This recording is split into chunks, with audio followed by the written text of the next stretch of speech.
Good Thursday afternoon. Thanks for joining us on KARE 11 News Now. I'm Chris Harapsky. Our weather team's got a KARE 11 weather impact alert with rapid changes expected in the forecast. A dangerous driving condition night and tomorrow as well. Right now, we're experiencing some of the warmest weather we've seen all month. Don't get used to it. This morning, we had some rain falling, 40-degree temperature. Drop is on the way. Your evening commute could be slick. We'll check in with the weather team in just a second here. Speaking of weather, check out the mess in northwestern Minnesota right now. This is North Dakota area. Blizzard-like conditions sweeping through parts of the Fargo area. You can't even see the roads on the camera there. Interstate 29 closed right now from north of Grand Forks to the Canadian border. That's about 80 miles of road. The high winds making it nearly impossible to see out there. 60-mile-per-hour winds expected to last through the day today. New this afternoon, Assistant U.S. Attorney for Minnesota Joe Thompson announcing new fraud charges for 5 people he says defrauded millions through the Housing Stabilization Medicaid program. 2 people at Pristine Health accused of getting $750,000 in fraud proceeds and using it to travel internationally. 1 person at Safe Lodgings Incorporated allegedly stole nearly $1.5 million, then left the country after being subpoenaed. And 2 people participating in what Thompson called fraud tourism, coming to Minnesota after hearing the Housing Stabilization Service was, quote, easy money. There's also a new charge connected to Star Autism, based in St. Cloud. That company received $6 million in Medicaid funds and used it to pay parents who said that their kids had autism and then enrolled them in the program. This is according to the U.S. Attorney's Office. The state in recent months has flagged 14 Medicaid programs as having significant fraud problems. For those 14 programs, which include the Housing Stabilization Services Program and the EIDBI Autism Program, the state's issued a payment suspension for 90 days. They've ordered a third-party audit of all providers in those programs, and they've even canceled the Housing Stabilization Services Program altogether. Thompson said $18 billion has been paid out in Medicaid programs for taxpayer money since 2020. And right now, they do not know how much of that $18 billion is fraud. We got several teams in this story today to make sure you tune in at KARE 11 News at 4, 5, and 6 for the very latest. Well, in an effort to stop the massive fraud and abuse in the state social services programs, the state started shutting several of those programs down. But as Lou Goose reports, there's a new allegation that an innocent person who needed adult daycare services died as a result. Good morning. I call the House Prevention and State Agency Oversight Committee to order. The latest at the legislature's Fraud Prevention Committee hearing, suspicion of kickbacks paid by fraudulent adult daycare providers to steal clients from each other. Because when you have a marketplace, when there's excess capacity, there's not a way for you to drum up legitimate business, then you're going to try to figure out if profit is your motive, you're going to figure out ways to drum up illegitimate businesses. It's just absurd. But before the hearing, allegations of unintended consequences of the Minnesota Department of Human Services crackdown on fraud. The system is failing, and now people are dying because of it. Josh Berg, a Twin Cities provider of integrated community supports, says DHS cut off payments to a fellow provider because of suspected fraud, and as a result, a legitimate client of theirs died when the services stopped. Berg accuses DHS and the Walz administration of not helping vulnerable people receive continuation of care in these situations. There is no plan in place. There is no coordination happening. There is no thoughtful plan that has even been developed and rolled out. KARE 11 News confirms 60-year-old Ronnie Williams was found in this apartment on St. Clair Avenue in St. Paul, where he'd been dead for days. He previously was a client of Relief Health Services, LLC. ICS services include making sure clients take their medicine and eat. We need to have protocols in place so that when these situations happen, there's no disruption to care. DHS Acting Commissioner Shireen Gandhi says the state is helping those people. She says they coordinate with the client's case managers to try to move them to a different provider when they shut off the money to the current company. Our team works with their team to do everything we can to get people transitioned into settings where they are going to get the care that they deserve and that they need. Interesting. That's Lou Raguse reporting there. An attorney from Relief Health Services LLC told Lou they're not commenting yet.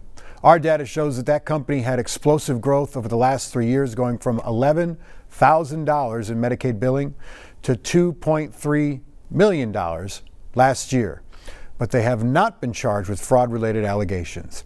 Medical Examiner has not released Williams' cause of death, and St. Paul police are still investigating. Let's take a check at Wall Street today as the Bureau of Labor Statistics reports inflation fell in November. According to the Bureau, inflation was at 2.7% last month, a good sign for consumers. But that data was collected later than normal and could include holiday discounts in the final figure. The discounted prices would have brought prices overall down regardless. Today's data was the first published since the historic government shutdown that ended in mid-November. It also shows the biggest drops in prices were on food and shelter, which accounts for both rent and mortgages. A group of Minnesotans is now suing ICE for allegedly violating their constitutional rights. The ACLU of Minnesota is filing the suit on behalf of 6 Minnesotans. They claim ICE is retaliating against people who are observing ICE activity. Legal Director Teresa Nelson says observers are key for transparency and documenting any possible abuse by federal agents. When we see retaliation against people who are merely observing, who are watching and reporting, that is really critical for us to protect those rights and make sure that they are able to do that work and to help us identify all of the other abuses that we are seeing. The ACLU wants to remind people they have a right to peacefully assemble, ask simple questions, and to record, but they cannot obstruct law enforcement. Families and physicians are calling out Medica today for cuts to benefits for children with complex needs. There's going to be a cap on home nursing care, which some say will be financially devastating for families. Here's Carla Holt. Maybe it's understandable. Loves outer space. That 2 women who didn't know each other before today. He likes to skateboard, dirt bike, 4-wheel. Now stand together in solidarity as mothers of children with severe medical conditions. Emily Walter's 4-year-old son, Chase. Chase was born in 2021 with a rare craniofacial syndrome. And Kaylee Willette's 8-year-old son, Mace. Mace was born with a very rare genetic mutation in a gene called the FOX2B gene. We do rely on nurses to be awake overnight in our home every night to ensure that my child does not die while he sleeps. It's that very home care, these parents say, that is now at risk, with Medica informing them and other families with both Medica and medical assistance they'll be capping home care coverage to 10 days per year, starting in 2026. If these home care hours were cut, that would leave myself as a single mom to somehow work the current 6 part-time jobs that I work to ensure I can be home for both my children. And alongside these families are physicians and advocates. The only thing that has changed is the thinking within Medica's legal department. Both of whom say the change in policy does not follow state law or the best medical practice. I don't want anyone to leave here for 1 second thinking that a parent is a nurse. They don't have the breadth of nursing knowledge. We reached out to Medica for comment about the coverage change. They responded with a statement that reads in part, "We notified impacted members in May and recommended they work with their county waiver case manager to help avoid any disruption in care once plan benefit limits have been reached." But advocates and families say requiring medical assistance to pick up more of the cost means more of a burden on taxpayers and more time in the hospital for children. So it's extremely important that these kids be allowed to stay in the community, stay at home where they can thrive and be loved. Love is what heals. Carla Holt reporting there. Now advocates say 2,000 families receive at-home nursing care for their children. Medica says only a fraction of them will be affected by this policy change. Meantime, State Representative Aaron Cagle is among those vowing to review this policy and what it will mean for families. New today, a Timberwolves legend is returning to the team. According to the Wolves, get this, Kevin Garnett, KG, He's joining the squad in an all-encompassing role involving business, community efforts, and content development. Garnett's number 21 Timberwolves jersey is going to be retired here.